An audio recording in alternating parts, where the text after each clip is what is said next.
Hello বন্ধুরা, চলে এলাম ছোট্ট একটি মিনি ব্লগ নিয়ে। রাত্রেবেলা ভেবেছিলাম আলু ফুলকপি দিয়ে আমি একটু মাখা মাখা করে তরকারি রান্না করব। ওদিকে বরমশাই চলে এলো, এসে বলছে অত মশলাদার রান্না করতে হবে না, তুমি একটু পাতলাভাবে ঝোল বানাও। ঠিক আছে, কড়াইয়ের মধ্যে তেল দিয়ে জিরে আর রাঁধুনি ফোড়ন দিয়ে দিলাম, একটা শুকনো লঙ্কাও দিয়ে দিলাম, কেটে রাখা আলুগুলো দিয়ে একটু নেড়ে চেড়ে নিলাম। কি করব, বর খেতে চেয়েছে। তারপরে আমি দিয়ে দিলাম কাঁচা লঙ্কাগুলো, ফুলকপি দিয়ে দিলাম, দিয়ে ভালোভাবে নেড়ে চেড়ে নিলাম। এবার ঢাকা দিয়ে দেব, 2-3 মিনিট ভালোভাবে ভেজে নেব। লবণ হলুদটা আগেই দেব না। এই দেখো ভালোভাবে ভাজা হয়ে গেছে। এবার আমি স্বাদ মতো লবণ আর হলুদ দিয়ে দেব।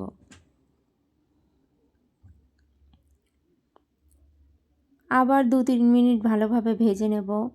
এরপরে আমি দিয়ে দেব থেতো করা আদা দিয়ে একটু নেড়ে চেড়ে দিয়ে দেব শুকনো লঙ্কার গুঁড়ো সামান্য পরিমাণে, আর ঘরেই তৈরি করেছি জিরে গুঁড়ো দিয়ে আমি 1 মিনিটের মতো নেড়ে চেড়ে নেব, কারণ ভাজা মশলা তো অত নাড়াচাড়া করার কোনো প্রয়োজন নেই।